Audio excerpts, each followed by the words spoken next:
Ta'ala. Të gjithë kemi dole Allahu xhallahu ala për para, të gjithë. Madje sikur që thot pejgamberi sallallahu alaihi wasallam, se çdo kujt për juve do t'i flet Zoti i tij. Lejse bejnehu wa bejnehu tërgjuman, nuk do të ketë mes tyre përkthyes. Apo ma minkum min ahadin illa se yukellimuhu rabbu. Çdo kujt për juve do t'i flet Zoti i tij. Nuk ka ndërmjesues mes tyre. Muhamedi sallallahu alaihi wasallam thot: shikon njeriu djathtas fala yara ila an-nar, dhe nuk shet gjë tjetër pas zjarrit. Shikon majtas dhe nuk shet tjetër pas zjarr, ndërsa shikon përpara dhe nuk shet tjetër pas përgjegjësisë për Allahu xhallahu ala. Si do t'ja bësh? Si do t'ja bësh këtë situatë?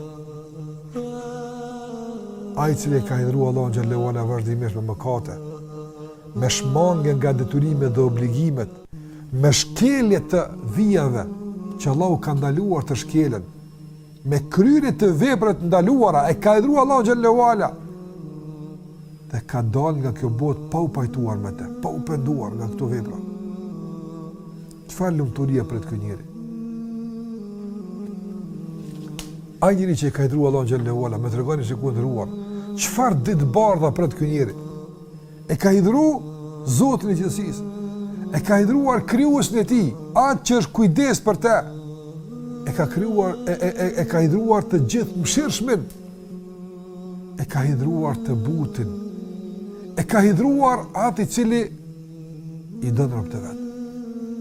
Por ky me mëkatet e tij ka bërë që Zoti xhallahu ala të jetë i hidhruar ndaj tij. Nërsa i cili ka punuar në këtë botë që ta gëzon Allahu xhallahu ala, do të gëzohet edhe ditën e takimit me te. Andaj çfarë thot pejgamberi sallallahu alaihi wasallam? Thot: "Lis-saimi farhatan." Agjëruesi i ka dy gëzime.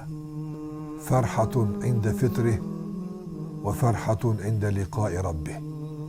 Një gëzim e ka kur të bën iftar, nga se i gëzohet një suksesi të madh që e ka arrit, një obligimi të kryer për hir të Allahut, një detyrë të kryer si duhet.